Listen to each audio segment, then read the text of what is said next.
Thank you. A little bit of background for those that are new to the issue. This goes back quite a few years. The route up the hill from Lewiston went in the late 70s, early 80s. And then the route from the top of the hill to Moscow was planned, what, about 2000? And this was originally part of it. The eastern route here, there, was proposed about 2002 as part of this Lewiston, top of Lewiston Hill to Moscow project. Since it deviated from the existing alignment, it was challenged in court, and so this became a project that was subject to an EIS, and the rest of the route went ahead, and that's what you have now.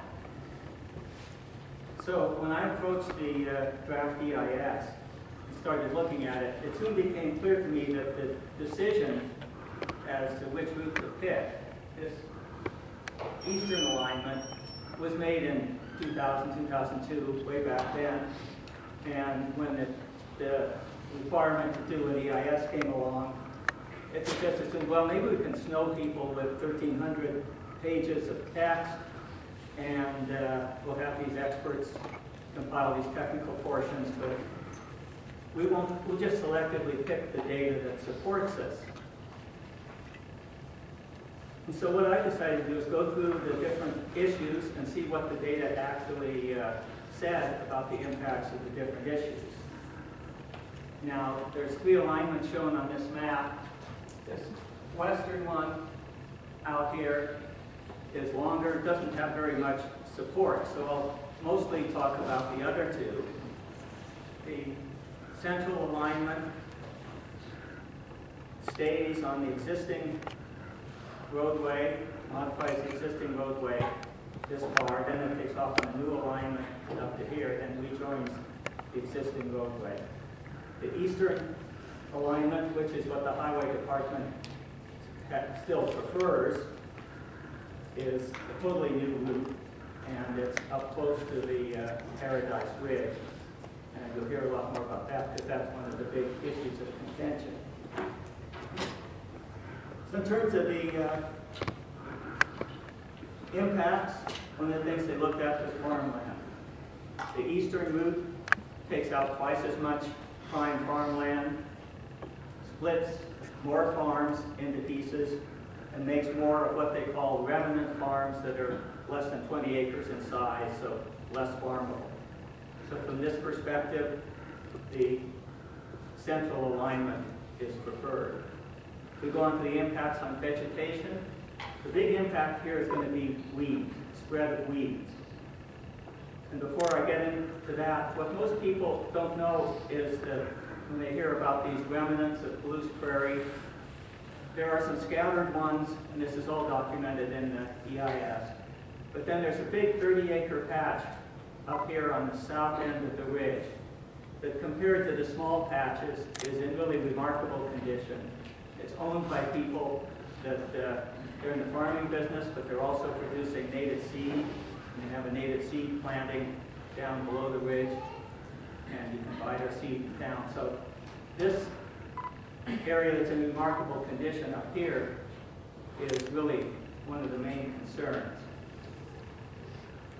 And the issue is the disturbed ground from construction will be a place for weeds to establish, and seeds will blow into the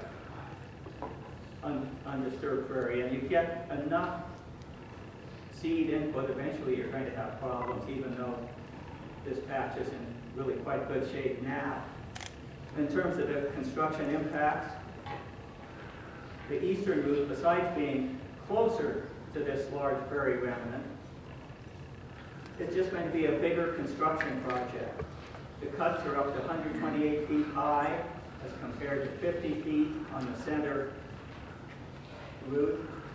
The fills, especially down here by Ian Grove, 83 feet high as compared to 50 feet. And this one will take greater excavation, 800,000 more cubic yards. So that's about 80,000 standard dump trucks that aren't overfilled. They're also, because this is closer to big game habitat, they're planning to clear 330 feet on each side of the road for visibility. So this is a tremendous swath of disturbed ground, potential area for weeds to move into. Weeds will come in on construction equipment. Weeds will be on in the fill. And of course there are weeds in some of the edges of fields and in some of the CRP, and they'll just spread into this disturbed ground.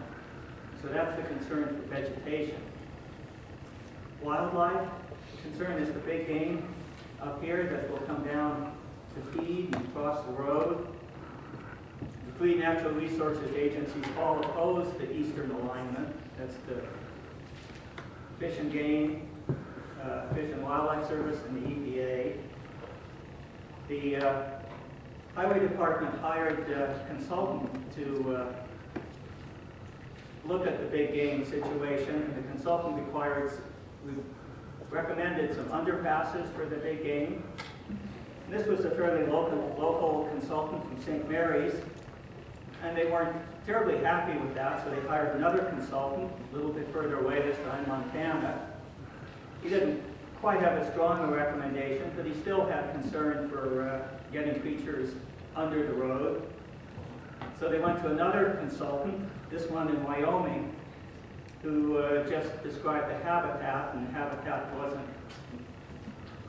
really perfect, so they trying to use that to say they don't need these game underpasses and they can just do this clearing. Another thing the EIS evaluates the visual quality. This eastern roadway, more than any of the others, will dominate the landscape, that's the term they use, along a more substantial part of its route. We'll move on to aquatic resources. The amount of wetlands that this will take out is about 5 times what the central route will take out.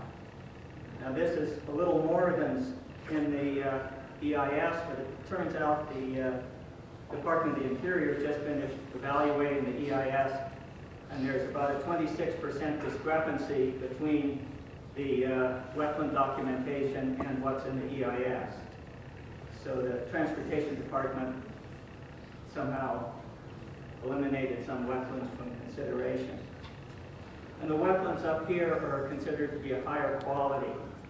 There's more cover for streams and so on. Now one thing everyone's concerned about is what they call displacement. How many people are going to lose their homes? And you may have seen this in today's paper. It's an ongoing issue. Initially, the EIS had, within its own documents, conflicting numbers for the number of houses that would be lost. So when people talk to the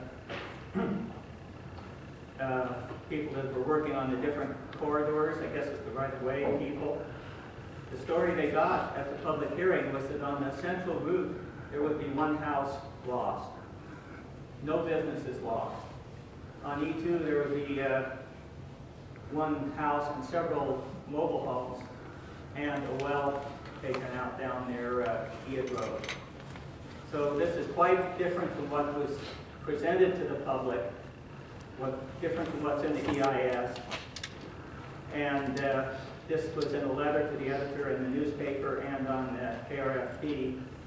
Today there was a letter in the paper where this person had called up the Transportation Department, and they're trying to stick to their own old story. So it almost seems that the department isn't quite sure how many houses are coming out, or the department may not talk to each other. And the question is, how can you evaluate the impacts of these different alignments if you can't even tell how many houses they will take out? And probably the most contentious issue is safety. Now it's pretty clear that the old route here, compared to the new routes, any of the new routes, there will be about a 2 to 3-fold improvement in safety on the new alignments.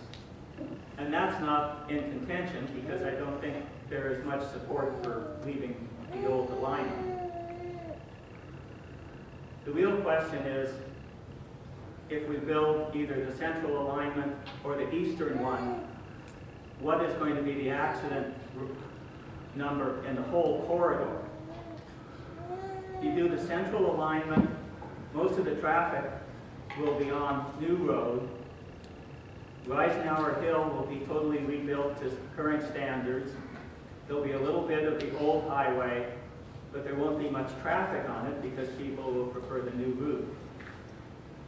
If the eastern alignment is built, there'll be a substantial amount of traffic on the old road. A quarter of the traffic out of Moscow will be on the old road here, and still 10% on Eisenhower Hill with its curve, high accident location curve down here. So if we take the accident rate that they claim for E2, which they say is lower than C3, we add on calculation for the accidents that will occur here just from people running off the road. They might not hit other cars because there'll be less traffic, but they'll still run off the road. We add that on, add on some weather-related issues because this is higher, and everybody that I've talked to that's lived around here for a while says, you know, there's times when the storms are such that it's just raining in town, you get up a short distance, and it's snowy and icy. And we've got some pictures that were taken on Steakhouse Hill last Friday, where a 100-foot difference made a world of difference. So there'll be more accidents on E2, we are claiming, from weather, and also from big game. Because even if there's this huge clear zone, big game are out at dusk and at night, and they're going to be hard to see even in the clear zone. And since this is where the game is, and they're coming out to feed, it's going to be a conflict. So we don't see that E2 is particularly safer than C3, and C3 may even be a safer option. But the last thing they talk about is E2 being straighter, shorter, faster. Well, they both look about the same straightness here. They claim 30 seconds less travel time. I don't think you want to make a decision just on 30 seconds. And the distance is less than 1/10 of a mile. I'd suggest if distance on Highway 95 is an issue, they could gain a lot by doing something out of the project area, like paving the road past Total Lake down by Grangeville. So overall, I found, from my perspective, very little in the EIS once you really looked at the data to support E2.